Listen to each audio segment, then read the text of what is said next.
Class is a memory of Jared Orchen, and today we will start with a sum up there are a few types of dreams. We're continuing last week's conversation in class about dreams, and we have here in a note, number 53, it's on the Tractate of Brachot, 55b7. We will read the note about what comes out on the Talmudic discussion about dreams, then we'll continue inside. Then please start. 53. Yeah, please. Dreams, their meaning and interpretation. Various commentators find difficulty with the notion that the meaning and possible prophetic import of a dream is determined by an interpretation someone imputes to it. The notion certainly seems counterintuitive, and indeed it appears to be contradicted by other statements made by the Gemara earlier. For example, if it is truly the case that a dream has no objective meaning, rather its meaning is determined by its interpretation, how are we to construe the Gemara's earlier statement that a positive dream is never shown to a good person? If no dream has any real meaning save for what an interpreter happens to attribute to it, there is truly no such thing as a negative dream at all.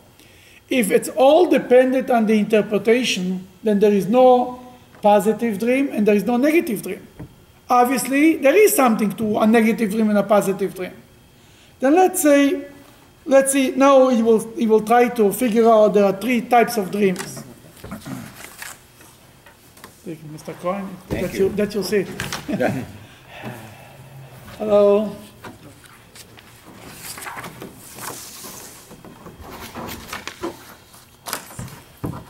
Okay, responding to this. Responding to these and other questions, Maharsha makes a broad attempt to reconcile the widely varying statements made by the Gemara concerning dreams and their meanings.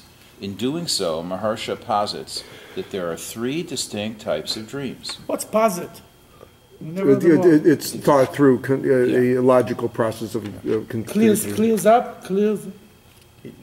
Proposes? Yeah. Proposes. But it's based on it's deeper. a deeper thought about it. Okay. The first type of a dream. A. The first type of dream is one that has no single objective meaning. Rather, it carries a multiplicity of potential meanings. For example, one may see a certain image in a vision, e.g., lettuce, and that image may be simultaneously associated with several potential events, e.g., better experiences, similar to the better lettuce leaves, or doubling of business profits, like the doubled over lettuce leaves. Let's stop right here. This is a story we're going to learn later about a guy who saw lettuce in his dream. Two people saw lettuce in the dream, and they went to an interpreter, and later we'll see what happened there, but to one interpreted that your business will double because lettuce then grows very fast. The other one, he says, your life will be bitter because the lettuce are bitter. They are not sweet. Then what I mean to say is the same. That's a dream that can go both ways. That's what he brings it as an example. So go ahead. Just an aside, I had a roommate senior year who had a dream about lettuce, and that became his nickname. Lettuce? Oh my God. Really? Yeah. Wow. As long as the dream remains uninterpreted, the actual meaning of the dream remains undetermined. In this respect, the dream remains, as it were, like a letter that has not been read, above 55a. Mm-hmm. Its contents are meaningless to someone who ignores them. Interpretation, though, activates the potential meaning noted by the interpreter. Hence, once one asks an interpreter, and that person gives an interpretation consonant with the dream, that aspect of the dream's meaning is buttressed and can move from the realm of the potential to the actual. Buttress? What's buttress? Strengthened. Okay, continue on the same page in the second column. Go ahead. See also below dream. See also below dream interpretation and the power of speech. Mm-hmm. As such, the interpretation does not itself create meaning, rather it highlights latent elements of meaning already there, thus transforming them into harbingers of events having real prophetic import. This is the first level, the main dream. A dream could be go both ways, could go a good way, could go a bad way. You don't interpret, you forget about that. It has no meaning. You run around after somebody to interpret it. whatever he makes from it, that's what could be. If you interpreted your own dream, you can also make your own tzoros. You don't have to wait for somebody else making your tzoros. But you have It to could be your own worst enemy. But do you have to have power of speech? Do you have to say You it? say it. If you say it. If you think, So say it to your wife. So if you think it, It's better. It's better. Thinking is also not good, but it's better. In thinking, there is two levels of thinking. There is a level of thinking that comes to your mind who is not articulate. There is thinking like you plan a speech, or you plan what I'm going to say to my friend. That's world within thinking. Right? That's a lower level of thinking. That's already almost like speech. That has a stronger effect than just thoughts, that a mush of thought that goes in your mind while you're not even in control. Then just you wake up in the morning, your mind is all over. That's not affected. But when you start to really think about it and to dwell about it and go crazy about it, this thought, that's why Hasidic philosophy says, think good or be good, because your thoughts have a huge effect. Then you see, it's interesting that when you mention thinking, the Talmud in many places are talking about speech, how powerful speech is. Chassidus took it one level higher. Your thoughts are in fact effective. And therefore you should have good thoughts, not just good speech. The world believes in action. What you say means nothing. Judaism says, for example, the whole idea of a neder, of a promise, of nullifying a promise, nullifying a vow, because your speech has a strong effect, because God created the world with speech. Chassidus, Kabbalah took it a level higher. Your thoughts have a strong effect. Then even if you're thinking about something negative, it has an effect on you, absolutely. I have a question then about thoughts. If you talk about the higher thoughts that just come in and out of your mind, you talk about like people daydream, let's say. Daydream, it's okay, because you're not really thinking. But then those thoughts that you're talking about just in your head sometimes, they don't mean anything. You said they really don't mean much. As long as whatever comes to your mind is not in your control. But what you do with it, you entertain the thought, or you throw it out of your mind. You worry about something, you push it away from your mind, and you move on. The more you start to think about it, the more you're creating a reality. That's why the Tzemach Tzedek told one of his Hasidim who came with worries about, and the Rebbe's, that was one of the Rebbe's famous slogans: think good or be good, tracht gut und sein gut. Everyone knows it in Chabad. I remember once the Rebbe saying, think good will for sure be good. Not maybe, will for sure be good. It's such a hard job to think good. I mean, for positive people, it's easy, right, David? But for negative people, it's a hard job. Thinking good takes a lot of energy to think or not to think in negative thoughts. But here we see a dream. If you forget about it, the best thing is just forget about it. That's the main one type of dreams. Now we go to B. Mark? The second type of dream consists of a vision that, objectively speaking, does have a particular portent. It has one basic meaning, either positive or negative in nature. However, even dreams in this category can be influenced by interpretation. The positive meaning can be mitigated or perhaps reversed by negative interpretation. Examples of such dreams include the visions of a well, 56b, which, although having an objective positive connotation piece, can nonetheless be transmuted negatively if, for example, the dreamer contemplates an ominous scriptural verse pertaining to wells. Basically, you can see a well, you can think about a person who drowned in the well, or you can see a well as a source of water. Then even it's a very clear dream, but still it depends on you. But sometimes dreams are more clear than others. There is no question about it, that some dreams have a strong message. You see somebody, God forbid, died, or somebody became rich, or somebody very negative or very positive. Number C, the third type of dream. Okay. The third type of dream described by Maharsha is one which has true prophetic import. That is, its essential meaning is absolute and cannot be swayed by interpretation. It was this type of dream the Rabbah characterized as being delivered by angels.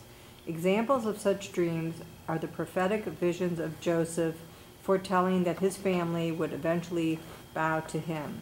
Given this phrase, that means there are three. That's a prophecy. That's not a dream. This is like clear. Then most of the people do not have prophecies. Let's make it very clear. You're not Joseph. At least I'm not Joseph. And there's no prophecies running around. The only difference is between B and A. Between a dream which is more clear And you can still twist it around. Even when you see a negative dream, you can also say, with this negative dream, that God wanted to scare me, that was the scare, and that was it. And now I'm over with it, as we learned that in the Gemara last week. But even less than that, that's a dream that it has many ways of interpretation. You don't bother with that, and you move on. So one way that you could deal with it is just simply say, I'm going to do tshuva, this was sort of a negative dream, and let it go, but not get into the actual... Absolutely. You say, that's alone, this aggravation of this morning was enough for the dream, and let's move on. How about fasting, Rabbi? No fasting, not accepted. In Judaism, there is such a thing as fasting, but since the Alter Rebbe wrote the Tanya, and he wrote in the book of the Tanya, Igeret HaTshuva, the ways of doing tshuva, and he explained that in the older generation, the time of the Talmud, fasting was a common thing because people were very strong. But today, fasting is supposed to, again, how we check if something is a good thing or a bad thing? If it brings you closer to God or further away from God. If because I am fasting, I'm more mean to my wife, and I cannot learn Torah because my mind is not, I have to lay in bed because I'm not stream, and I don't do any good for anything, then who needs the fasting? Is the fast brings you closer to God? The prophet already said, that God wants you, if you fast, God wants you should return to God. Then beside the fast that we are obligated by Jewish law, we are not looking for more fasts. There is 6 fast days of the Jewish law. The main thing is Yom Kippur, then comes Tisha B'Av, then comes the other 4 fasts of the 10th of Tevet, the 17th of Tammuz, and the fast of Gedalia and Tiny Esther, the fast the day before Purim. All of these are fasted by Jewish law. Beside this, we are not looking to fast at all. And just the opposite. That if you feel that you need to fast, it's written in Jewish law, and in Igeret HaTshuva of the Alter Rebbe writes, that you can redeem your fast with charity. You say, if I eat food by a day, how much you spend on a day, one day on food, depends on which day is it. If you go to restaurants, if you eat a sandwich, but let's say you spend $10, $15 on eating, $20, the amount of charity you give, you amount of money you give for charity, it redeems you for the fast. It's instead of the fast. We used to have a teacher in Yeshiva used to say, for this and this sin, you have to fast 365 days, for example. It's written in the Igeret HaTshuva. It's a lot of fast. He said, no, you can redeem it with charity. He used to look at the Yeshiva and say, what if you cannot even afford it? You don't have money? That he used to stop and then say, if you cannot afford it, you don't fast. You don't sin. To sin, you need to be able to afford it. The child of a rich man, if he's being caught by the police, he will bail him out. But if your father cannot hire the best lawyer, you better don't get in trouble. To be bad, you need to be able to afford it, even on a spiritual level. This is the main 3 points that I wanted to learn from this. Now we'll turn to the next page. We'll go to learn the story in the Talmud itself.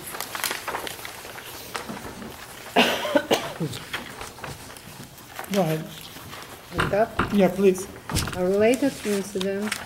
Caesar, the Roman emperor, once said to Rabbi Hosher, the son of Rabbi Hananiah, "You Jews say that you are exceedingly wise.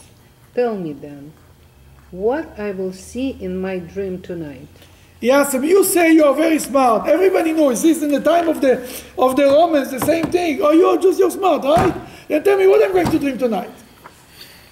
Go ahead. Rabbi Hosher replies to him, "In your dream you will see that the Persians will press you into service of their king, and they will seize you and force you to posture unclean animals with a staff of gold." As it happened, the Caesar thought about this vision the entire day, and at night he actually saw it in his dream. Well, the story is, he asked, what are you going to dream at night? It says the Persians, they were this type of Persian at that time, they were the enemy. He told them the Persian will take you and they'll catch you and they will make you serve pigs. Unclean animals, he meant pigs. The guy was so obsessed with that, he was thinking about the whole day, and he actually dreamed at the night. Then the Talmud wants to make a point, then what you think a whole day, that's what you're going to dream at night. Then many times when people have a bad dream, it doesn't mean that it was a vision from heaven or anything like this. He was just busy with these things all day. For sure he's going to dream about that. And when it's something that was a person that you didn't think about them for 20 years. There's a story about a guy wakes up, he tells his wife, I dreamt about God. He's all worried. She says, what's so? You probably thought about him during the day. He said, for 20 years I didn't think about God. I don't know why I'm dreaming about him. That was the way Rabbi Yeshua ben Hanania used to have a lot of discussion with the Romans. That's one of the stories that he related. The Gemara mentioned, David?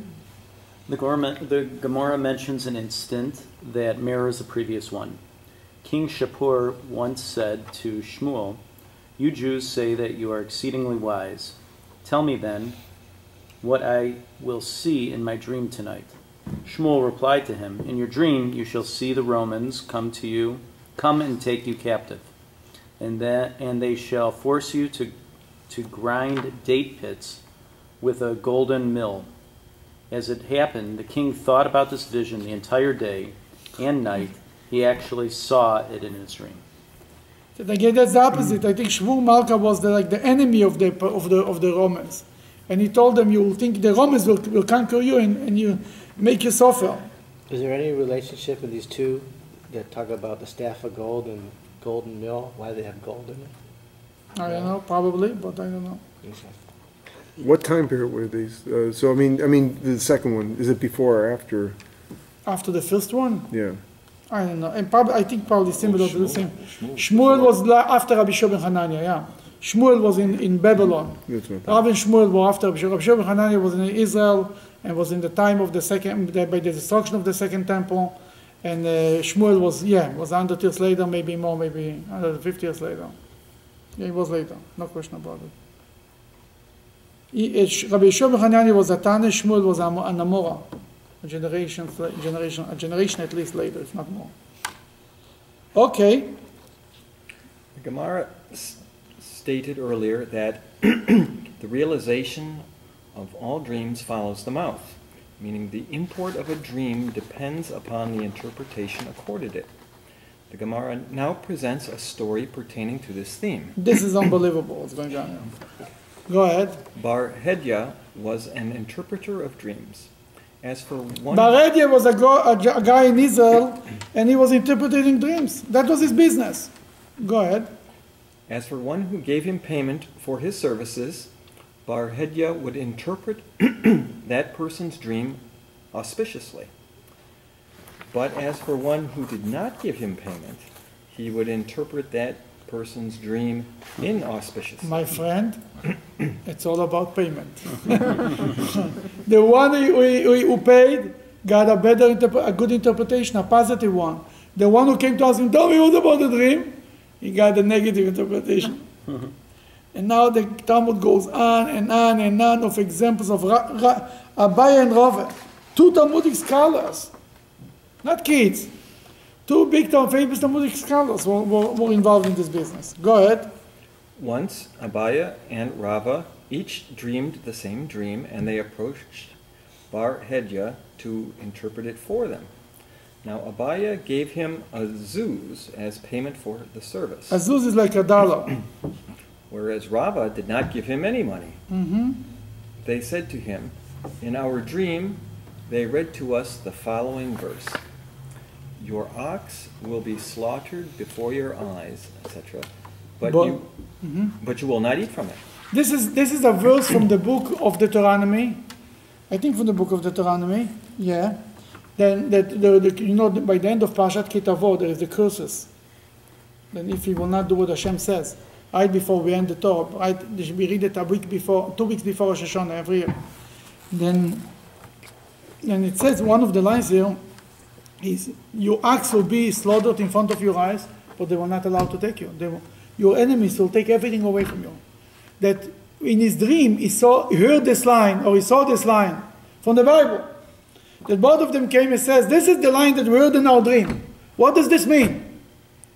Okay, now to Rava, Bar Hedya said, this foretells that your business will fail. To Rava he says, Rava didn't pay, remember, right? To Rava he says, your animal will be, your ox will be slaughtered and you cannot enjoy it, you will lose your business.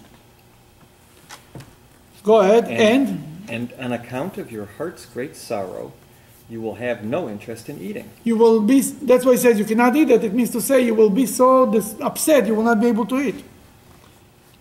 But to Abaye he said, But to Abaya he said, your business will profit, and on account of your heart's great joy, you will have no interest in eating. both of them will not eat. But this guy will not eat because he's upset. The other guy will not eat because he's so excited he can't eat from excitement. If somebody will call you and tell you in the middle of your supper that you won the lottery, you will jump away from the food. Suddenly you're not hungry, you're okay, you're happy. It makes you there, you're a good business day, you don't have to eat at all. The same line, one got a negative, one got a positive. Okay, Abaya and Reuven. Abaya and Rava then recounted a further dream to Bar Edia. Bar Edia was the name of the dream interpreter. They said to him, in our dream they read to us the verse that states, you will bear sons and daughters, but they will not be yours, for they will go into captivity. To Rava, Bar Edia said, Then one second. The verse says you will bear sons and daughters, and they will they will not be yours. They will be captivated. That's one of the curses that God forbid will be for the Jewish people. They saw this line. Now he came to the interpretation. To Rava he said, Bar Edia, he said, this verse pertains to you according to its original negative meaning. That is, your children will be taken from you by marauders. However, to Abaya he stated a more favorable interpretation, namely, your sons and daughters will be many. Your daughters. What's marauders? Bandits like. Yeah. Okay, go ahead. Roaming around. Your sons and daughters will be many.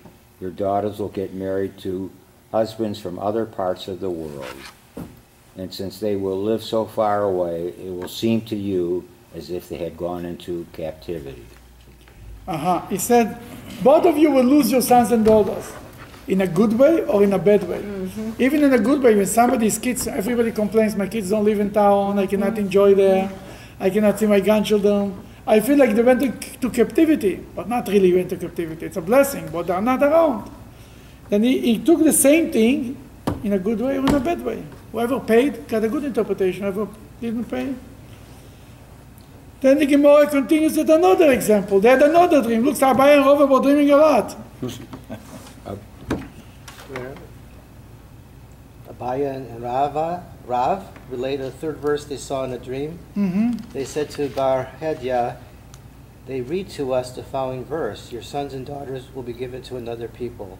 To Abaya, Bar Edia said, this foretells that your sons and daughters will be many, and when the time arrives to find marriage partners for them, you will say that they should be given in marriage to your relatives, whereas your wife will say that they should be given to her relatives. And eventually she will coerce you to comply with her wishes, and you will give them to marriage to her relatives, which in a manner of speaking is as if they married into another people. Okay, to Abaya, it's written, the verse says, your children will be given to another nation, to another people. That to Abaya said, Abaya paid. He told them, you want them to marry to your relatives. Your wife wants them to her relatives. Your wife will be stronger than you, and you will give in. And when you will feel it, you'll be taken to their relatives. It's like they were captives, they were taken away to another nation. He so dislikes his wife's family that will be like to another nation. That's to Abaya. What he said to Rava. Continue. Okay. Finish the paragraph.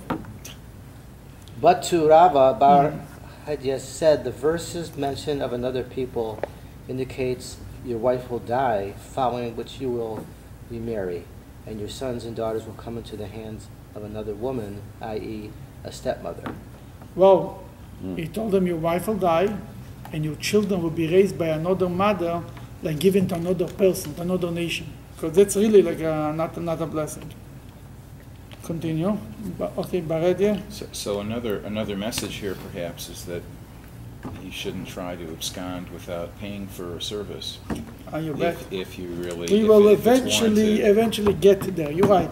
It's a whole discussion. Like the shopkeeper's law, when you go into a store and you know you're not going to buy something, and you take that person's time, and then you go buy it on the internet. You know that ahead of time.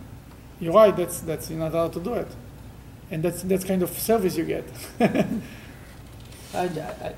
This is the one I just read was Abaya. Abaya got first, yeah. Isn't he the one that paid? Yeah, he got a good interpretation. Oh, this is a good interpretation? No, Rove got a bad one.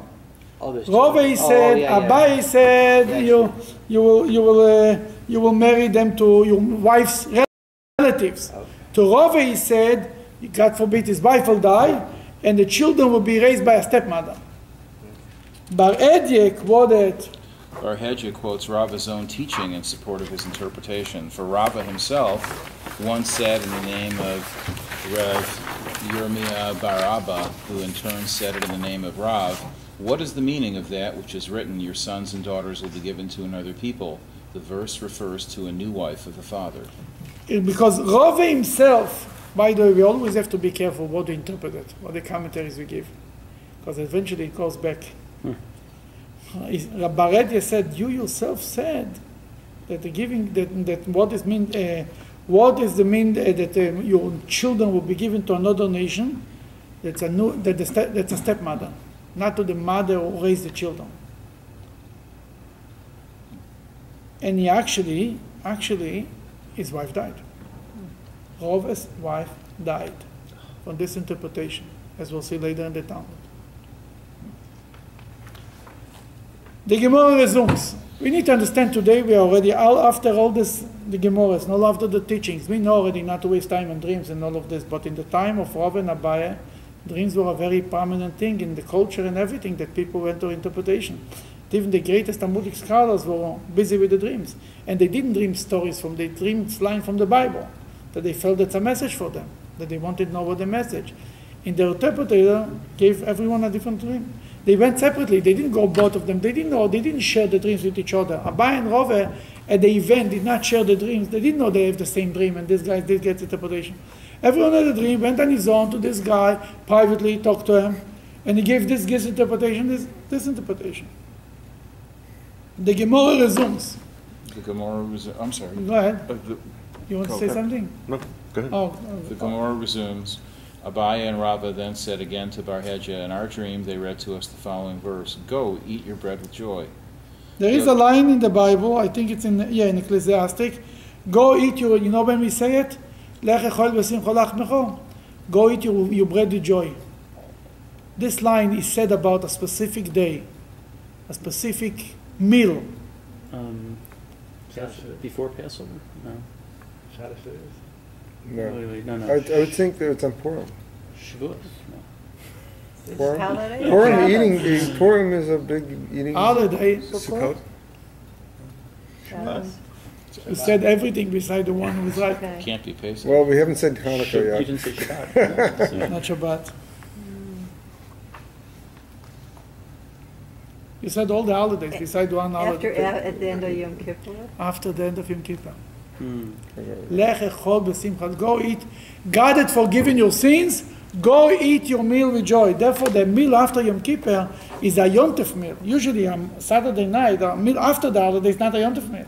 The Yom Tov is on the holiday. But the meal after Yom Kippur, because you're going to eat, you're supposed to eat, go away from Yom Kippur with a feeling that God had forgiven our sins and gave us a good year. And we say this line. Then this guy said the best line in the dream. Go eat your bread with joy. What could be better? Go ahead. To Abaya, Bar Hedya said, this indicates that your business will prosper, you will eat and drink in abundance, and in your heart's great joy you will recite this verse.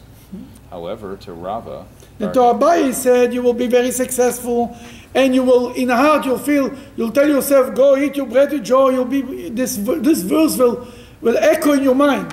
You'll be happy about it. You'll think about it. To Rava, however he said. However, to Rava, you would think by now Rava would go to a different interpreter. However, to Rava, Bar Hedya said, your business will fail. You will slaughter meat, but will not have the appetite to eat or drink. And to mitigate your anxiety, you will recite this hopeful verse. You will say, when it's going to happen the days that I'm going to eat my bread with joy. Business will be in the herd, everything will be bad. And you will wish for this moment. Say why Rava didn't change the interpreter? It's a good question. Or why didn't he just stop? I would like to ask him the same question. Why did he pay for the services? Because he was, I mean, I don't want to say it about Rove, but about a regular person, I would say it was probably cheap. Was he? A rabbi gets free services, even he felt like he deserves free services. Is a personality? I don't know these two, but I mean, was one more negative than the other? More positive? Abaye more positive? Abaye was an orphan. The name Abaye comes from Asher Becha Yerucham Yaton. It's a verse that says that orphan should be merciful, you should get mercy. And then, but if Abaye was a more positive person, probably. I mean, Rove, you never know. You know, some people have good luck, some people have bad luck. We see it in life. Could be the people who have bad luck usually are happier than the people who have good luck. No, we see that with Hillel and versus Shammai. Hillel and Shammai is a different story. Here is pure bad luck going on there. Yeah. It's just the interpretation. Okay. A further dream is related. Where are we here? Oh, a further dream is related. Abaye and Rava said, "In our dream, they read to us the following verse: You will take an abundant seed out of the field, but you will harvest little, for the locust will devour it." That's what a part of the curse. Let's continue the curses. They all talk about the curses in Kitavo. You will eat. You will have abundance of seeds, but you will harvest very little because the locust will take everything. He came with this dream to Baredia. Now to Abaye, Barhedya said, an interpretation deriving solely from the first part of the verse, i.e., he told him that he would be blessed with abundance. Because the beginning of the verse is, you'll have an abundance of seeds. To Rove, However, to Rava, he stated an interpretation deriving from the latter part of the verse, i.e., he told him that his efforts to earn a proper living would prove futile. Another verse seen in a dream. Then he said basically, one second. He told him that money would be a funder. Okay, go ahead. Abaye and Rava said, they read to us the following verse: You will have olive trees throughout your boundaries, etc. You will not anoint with oil, for your olives will drop from the trees. Basically, you'll not be able to enjoy. You'll have a lot of olives, but you cannot enjoy anything of the biggest tragedy is that you see in front of your eyes something you can benefit, and you cannot benefit from it. That's the curse. Then he dreamed this line. He came to Abaye. To Abaye, Barhedya stated an interpretation deriving solely from the first part of the verse, i.e., he told Abaye that he would be blessed with abundance. Beautiful. But to Rava, he stated an interpretation deriving from the latter part of the verse, i.e., he told him that his efforts to earn money would founder. It'll fall off. Flounder. Founder. Founder. What's founder? No, it's just a typo. Misspelling. Should be flounder. What's flounder? Means to be kind of fade. Yeah. Okay, and it's getting Rove. Poor Rove. Poor Rove. Poor Rove. Continue. Yet another verse is related. Abba and Rava said, they read to us the following verse: Then all the people of the earth will see, etc., that the name of Hashem is proclaimed over you, and they will fear you. This is a verse from the book of where is it? It's from Bamidbar, Dvorim, I think. Devorim. It says Devorim. Yeah. It says Dvorim. Yeah. Mm-hmm. It's the verse says the whole nation of the world will see that the name of God is proclaimed over you, and they will fear you. By the way, Rabbi Elazar Agadol says this is the film over your head. When Jewish people, the Rebbe started a campaign before the 6-day war. The Rebbe started a campaign to go out and to ask people to put on film, based on this statement, that when the nations of the world will see the name of God on you, what means the name of God on you? It's on your nose. Name of God on you means you have film over your head. That film over the head throw a fear over our enemies. And even a Jew in America, in Cleveland, in Solon, Ohio, puts on film, he affects the enemies in the Middle East. They should be more fearful of the Jews. And that was really one of the basis of the whole film campaign that the Rebbe started. Then they saw such a nice, beautiful verse that the enemies of the Jews will be fearful of us. To Abaye, Barhedya said, this foretells that your name will spread far and wide, for you will become the head of an academy, and the world will hold you in awe. That means to say you'll become, the whole nations of the world will see that the name of God is on you. You'll become the head of the academy, and the whole world will be fearful of you, respect you. Oh, it was bad. However, Rabbi said the king's treasury will be broken into, and you will be arrested as the thief. And then everyone, the thief, you understand? And then everyone will construct a Kal Vachomer argument from you, and they will learn to fear based upon your experience. That is, it means to say you will bring fear to the world, but go ahead. That is that they will say, if the authorities had arrested the great Rabbah and charged him with thievery, they may well level the same baseless charge against any of us. Rava was one of the greatest rabbis in Babylon. If Rava is arrested because they accuse them for being the thief of the king treasury, then everybody will say to himself, I better be careful. You never know what this terrible government can do to people. Then you bring fear on everybody, but not in a good way. It will be in a bad way. Or you don't have, there's no hope for them. The Gemara recounts. Okay, the Gemara recounts, as it happened on the following day, the king's treasury was indeed broken into, and they came and arrested Rava. The Gemara. Exactly. That's what he said. It happened.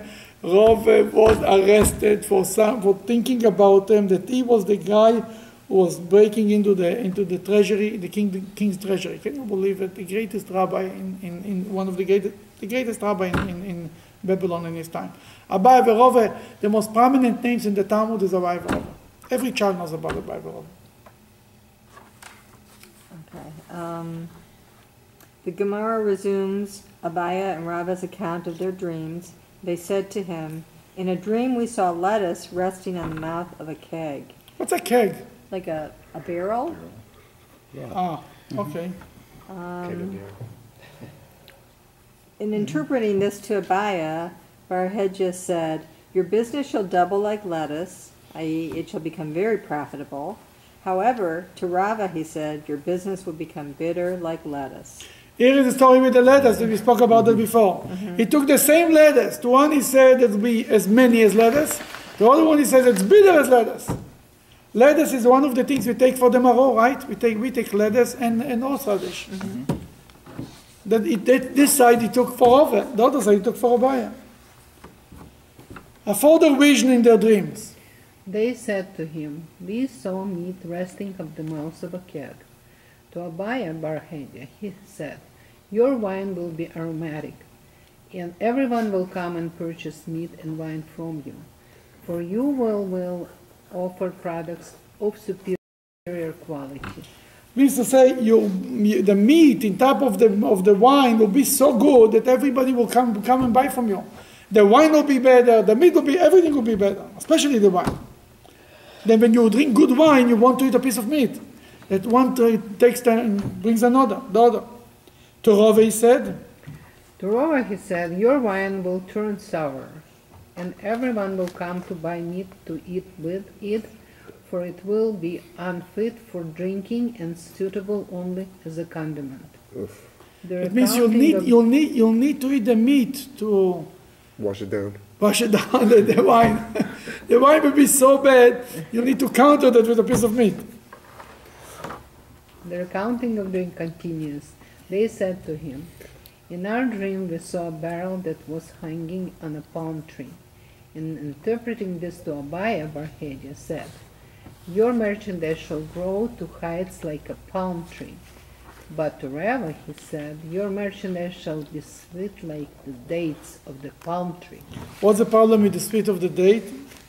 I saw it's something about it. It's not a good sign, basically. Then again, he tells them the basic of the story is to Abaya it interpreted the dream in a good way, to Rava interpreted the dream in a bad way. Good question. I thought Abaya was in Israel in Caesarea. Abaya, no. Avua, Abi Avua. Okay. Abi Avua. Yeah, the Kiras, not Rabavua, Rabavua, I think was his name. Yeah, he was not Abaya. No, Rabavua was in Caesarea. The shofar blowing is according, Rabavo, I'm sorry, now I remember. Rabbi Avo. He was a famous rabbi in Caesarea, and he established the way of the system that we blow shofar. That's the reason why we blow shofar so many times, is because of Rabbi Avo. He tried to bring the whole Jewish people together, because in the north was one way of blowing shofar, in the south was another way of blowing shofar. He said, let's do something, a combination. That they all said, I'll do my way and your way. The other way said, my day and your way. There came 3 ways. That's why we do. If you think about that, we'll not go into details, but it's 3 sets of shofar blowing. Throughout the whole, if you remember on Rosh Hashanah, it's 3 sets. That's Rabbi Avo. He was a very important rabbi. He lived in Caesarea because he had connections with it was a Roman colony. And he was a rich man, was a very beautiful person. And that's Rabbi Avo, not Abai. As far as I think, Abai and Rava were living they were living in Babylon for sure. Okay, Mr. David. Another vision. They said to him, in our dream, we saw a pomegranate that was sprouting from the mouth of a keg. Tabai Barhedya said, your merchandise will be expensive like a pomegranate. I didn't know the pomegranate were expensive. I.e., go ahead. You will sell your produce at a great profit. But to Rava, he said, your merchandise will be tart like a pomegranate. Tart? What's this mean? Tart means sour or very sharp. Your wine will be bitter, and everyone will therefore despise it. Obviously, these two were selling wine, or in the business of wine. In general, all the rabbis in the time of the Talmud, everyone had a job. Not like today's rabbis. They had a job a whole day, and they learned Torah. Why would Rava keep coming back to him? No, I really wanted to make an appointment with Rava and ask him the same question. I want to know why they're both dreaming the same dreams. I mean, there's so many coincidences. I mean, they were partners. They were learning Torah together. They were very. So they spent their day connected. thinking that, Could be they will learn together for sure in the beginning, but even later, yeah. So they would be exposed. They were almost like Hillel and Shammai. So they were exposed to the same content. Discussions, the day, maybe they learned during the day. Yes. Another reinforcer for that. Exactly. And they dream the same thing every day. Obviously, they were talking about the same thing every day. Maybe there was no other interpreter or that. That was the only guy available. That was a very good business. And this all didn't happen in a week either. I assume this happened over 10 years, yeah. It could be a Rove, so every time a buyer goes to this guy and he's more successful. So maybe I'll go, maybe next time. But you'd think you'd get the simple thing of just saying, did you pay anything? Maybe if he would pay more. If he would pay anything. Pay something, he would get a better interpretation. You bet. That's where we're getting to. The moral of the story is pay for your interpretation. The moral of the story, pay. Go ahead, continue. The account of the dream continues. The account of the dream continues. They said to him, in our dream we saw a barrel that fell into a pit. To Abiah he said, your merchandise will be sought after by people, as one who says, bread has fallen into a pit and has not yet been found. It means to say, there will be such a search for it, it will be impossible to find it. There will be such a huge demand for it, like something that falls into the barrel to water, and everybody's looking to find it. To Rava, he said, your merchandise will be ruined and it will be thrown into a pit. Same dream. Another vision. They said to him, in our dream we saw a young donkey that was standing near our heads and braying. To Abiah, Barhedya said, this foretells that you will be a king. You will become head of the academy, and a speaker will stand at your side to announce your words to the assembled public. It used to be, before the days of microphones, it used to be that there was a guy with a very strong voice. The rabbi speaks quiet, and the announcer repeats his word, every line. Then he said, you'll be the head of the, what do God is honor? Only the leader, the Rebbe. He said, you'll be the head of the academy, and you'll have an announcer who will announce you everything you say. Very nice. However, to Rava he said, the words Peter Peter Chamor. Chamor. There is in that film of every person, there is 4 parchments. There is 4 places in the Torah that it's written the mitzvah to write it on your hand and as a sign between your eyes. One of the 4 places is about the mitzvah of Peter Chamor, that the firstborn, it's connected with this line, it's a line next to it. Then a firstborn donkey, you have to exchange with a seh. What's a seh? A sheep. Then you have to, a firstborn donkey is holy. The only non-kosher animals, like there is a firstborn son, you have to redeem by a Kohen. Firstborn animal also has to be given to a Kohen, of a kosher animal. Of a non-kosher animal, the only non-kosher animal that the Torah makes a point to say that the firstborn has to be done something is a donkey. Why the Torah says it? Because the donkeys were there to help us to take out all the goods when we left Egypt. Then the word Peter Chamor means firstborn son of the donkey. That he says the word Peter Chamor will be missing from your tefillin. That means your tefillin will not be kosher. He told them your tefillin that you're wearing is not kosher. He said he saw a donkey. He told them, here is what it means by you. Wow. Then let's read it again. He told them, Omole Baredia said to him, where is it? The Torah said, however, Torah said, the words Peter Chamor, the firstling donkey, are erased from your tefillin. You see it? No, yes. Okay, right. Go ahead. The Gemara continues. Rava replied to him. I myself have seen my tefillin, and the phrase is indeed there. One second. Here it is. Rava replied to him. However, to Rava he said, okay, go ahead. The words Peter Chamor, the firstling donkey, are erased from your tefillin. Exactly. Rav replied to him, I myself have seen tefillin, and the phrase is indeed there. I opened my own tefillin and the phrase is there. What are you telling me? The Peter Chamor is missing. Then Baredia didn't give up. He said to him, then at least the vav in the words Peter Chamor has certainly been erased from your tefillin. You see, the word Chamor can be written with a letter vav or without it. Sometimes in the Torah there is chaser and yatir. You can write in Hebrew letters. The vav of the Chamor is more like a vowel. Understand? Mm-hmm. Then you can write Chamor chet mem reish, or you can write Chamor chet mem vav reish. In the parsha in the Torah, in the tefillin, it's Chamor without a vav. But he says it means to say it was missing. The scribe who wrote it first wrote it in, then he erased it and put it back. Basically, some type of a level that it's a problem with your tefillin. There's a few interpretations to what exactly he meant with that. But that's what he says.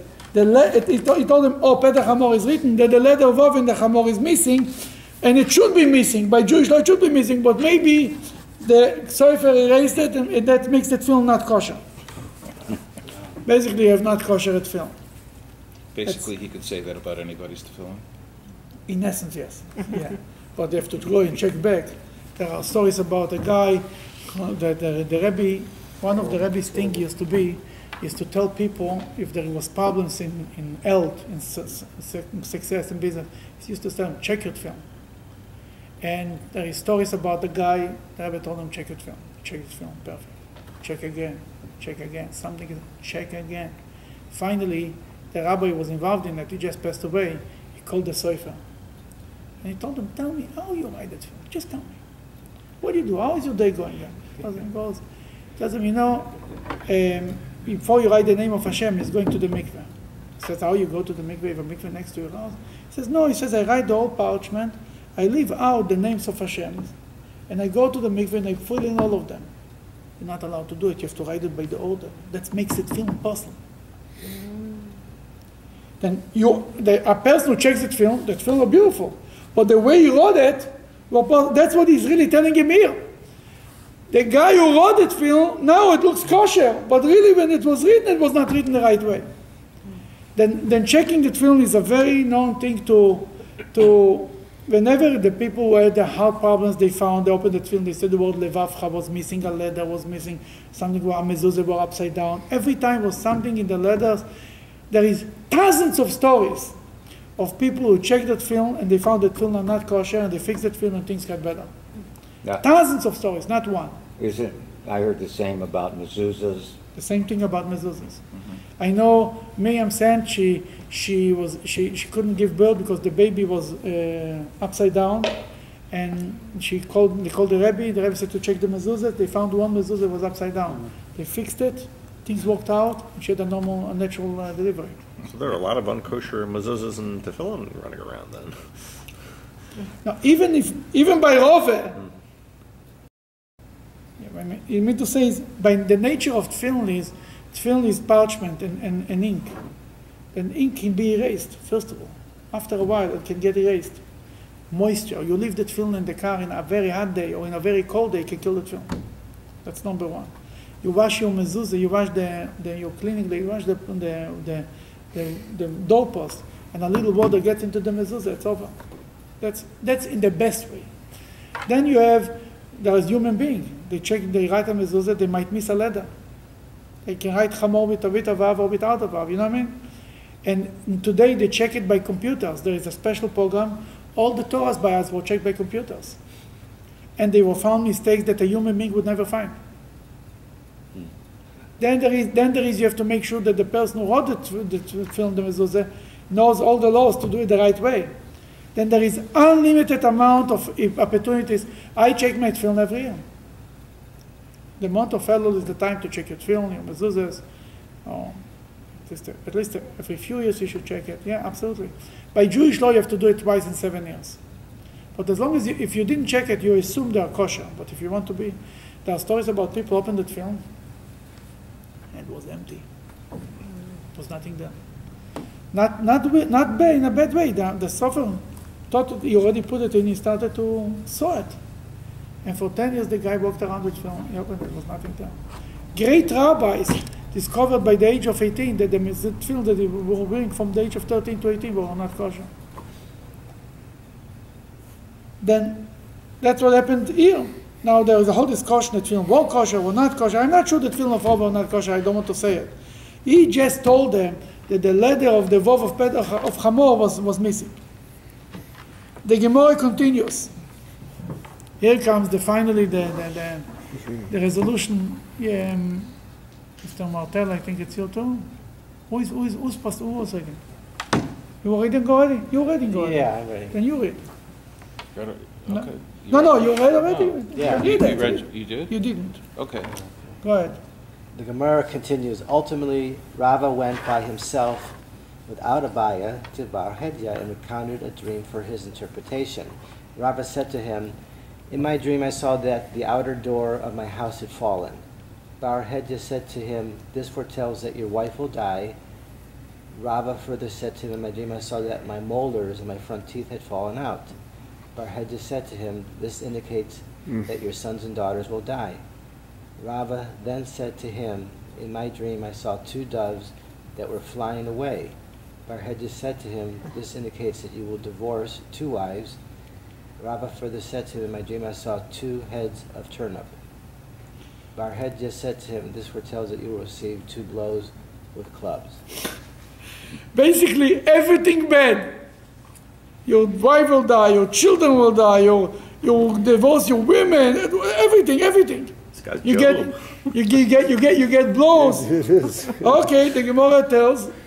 The Gemara tells that this last event indeed occurred to Rava that very day. That day, Rava went and sat in the house of study the entire day. While there, he found 2 blind people who were fighting with one another. Rava went to separate them, and they dealt Rava 2 blows. They raised the club to deal Rava yet another blow, but Rava said, 2 is enough for me. I saw only 2 in my dream. It was 2 blows, and they're going to get it done. I said, "That's it. I was in my dream, I saw only 2. The Gemara recounts how Bar Hedya's interpretations of Rava's dreams eventually changed in tone. In the end, Rava came to Bar Hedya and gave him payment for interpreting his dreams. I gave him After payment. paying him, Rava said to him, "In my dream, I saw that the wall of my house had collapsed." Bar Hedya said to him, This foretells that you will acquire boundless property. Rava further said to him, in my dream I saw... Because the walls will collapse, means to say, there will be no boundaries. You get so much, everything will be yours. Rava further said to him, in my dream I saw that the mansion of Abaya had fallen, and I was covered in its dust. Barhedya said to him, this indicates that Abaya will die, and his academy will come to you. That is, you will succeed him as head of the academy. Rava then said, I'm sorry. Go ahead. Then what he said is that he said, if Abaya will die, Abaya became the head of the academy. That was the dream before he told him, and it was true. He says, now Abaya will die, you'll take him over. Go ahead. Rava then said to him, in my dream I saw that my mansion fell, and everyone came to the ruins, and they took away brick after brick. Barhedya said to him, this indicates that your teaching will spread throughout the world. Rava further said to him... Okay, then let's say what this was. He told them everybody will take I saw everything a brick. He said, everybody will come to take your learning. Everybody will love you. You're teaching so much. Everybody wants to learn something from you. Rava further said to him, in my dream I saw that my head split and my brain fell out. Barhedya said to him, this indicates merely that feathers have come out of the pillow on your bed. Lastly, Rava said to him, the Egyptian Hallel was recited to me in my dream. Barhedya said to him, this indicates that miracles will happen to you. The Egyptian Hallel means the regular Hallel that we say on Rosh Chodesh, on Pesach. The Hallel it's called the Egyptian Hallel because that describes the miracles that came out from Egypt. Therefore, he says miracles will happen to you. Basically, interpreted everything to good. Even my head is splitting. His head is splitting. He told them it's just about the pillow, the feathers that come out from the pillow. Very fortunate that dream was interpreted. It's good thing he paid him before he exactly. that dream. The Gemara tells how Rava's relation. Go ahead. Gemara tells how Rava's relationship with Barhedya eventually ended. Barhedya was once traveling together with Rava in a boat. Barhedya decided to disembark. For he said, why does it serve me to travel along with a man to whom a miracle will happen? Perhaps the time has come for that miracle to occur, and the boat will sink. He will miraculously be saved, and I will drown. While Barhedya was disembarking, a book fell from him. Rava found it and saw that in a book was written, the realization of all dreams follows the mouth. He discovered the secret. That all goes by the interpretation. He saw in his book that this guy had his books, his secret books. And the book was written that it's all going after what you say. Realization of all dreams follows the mouth, i.e. the import of a dream depends upon its interpretation given to it. Seeing this, Rava said to Barhedya, wicked person, the interpretation of my dreams was dependent upon you, and it was you who caused me so much pain. I forgive you for all this, except for your interpretation predicting the death of my wife, the daughter of Rav Chisda. He told him, for everything I'll forgive. He says, it was all dependent on you. You knew it's all dependent on how you interpreted the dream, and you give me bad interpretations, wicked man.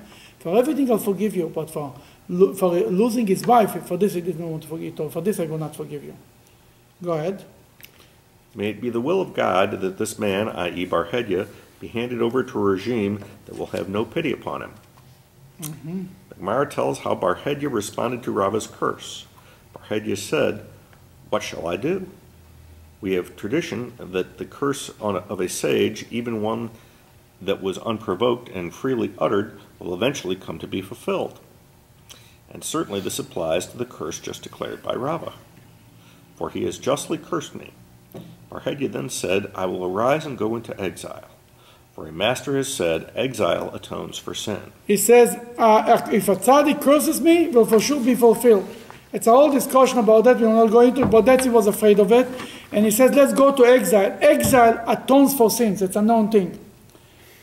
Okay, the Gemara relates how Barhedya sought shelter. He arose and exiled himself to the house of the Roman, i.e. to Rome. When there, he went and sat by the door of the master of the royal treasury. Now it so happened that the master of treasury saw a dream. He said to Barhedya, I saw in my dream that a needle was inserted in my finger. Barhedya replied to him, give me a zuz and I'll interpret this dream for you. But he did not give him a zuz. So Barhedya told him nothing. The master of the treasury then said to Barhedya, I further saw in my dream that a worm had set itself upon two of my fingers. Bar-Hedia replied, "Give me a zuz and I will interpret the dream." But he did not give him a zuz, and Bar-Hedia did not say anything to him. Finally, the master of treasury said to him, "I saw a dream that a worm had set itself upon my whole hand." This time Bar-Hedia offered a reply. He said to him, "What you've seen indicates that the worm have..." No, the same page at the bottom. He said to him, "What you've seen indicates that the worms have set themselves upon all the royal silk garb that was under your supervision." It was a huge loss. He told them all your silk garb of the royalty of the government will be destroyed. Go ahead. The Gemara concludes its account. The royal court heard that the silk was ruined, and they brought the master of the treasury before them, and they killed him. However, before they put him to death, he said to them, "Of all people, why are you killing me? The silk of the king has been destroyed." No, where are you going? I don't know. Of all the people, why are you killing me? And where does he go from there? Next column, right column. Bring instead the one who knew of the impending disaster, Bar-Hedia. He did not declare any warning of it. So they brought Bar-Hedia before them, and upon investigating the matter, they said to him, "On account your mere zuz, i.e. the delay caused by your insistence that he be paid before interpreting these dreams, the silk of the kings have been destroyed." The Gemara proceeds to relate Bar-Hedia's demise. They bound together 2 cedar trees with a rope and tied one leg to one cedar tree and the other to another cedar tree. And then they untied the rope, binding the 2 trees until his head split. That is, each cedar tree coiled until it stood in its original place, and as a result, his body split and fell into 2 pieces.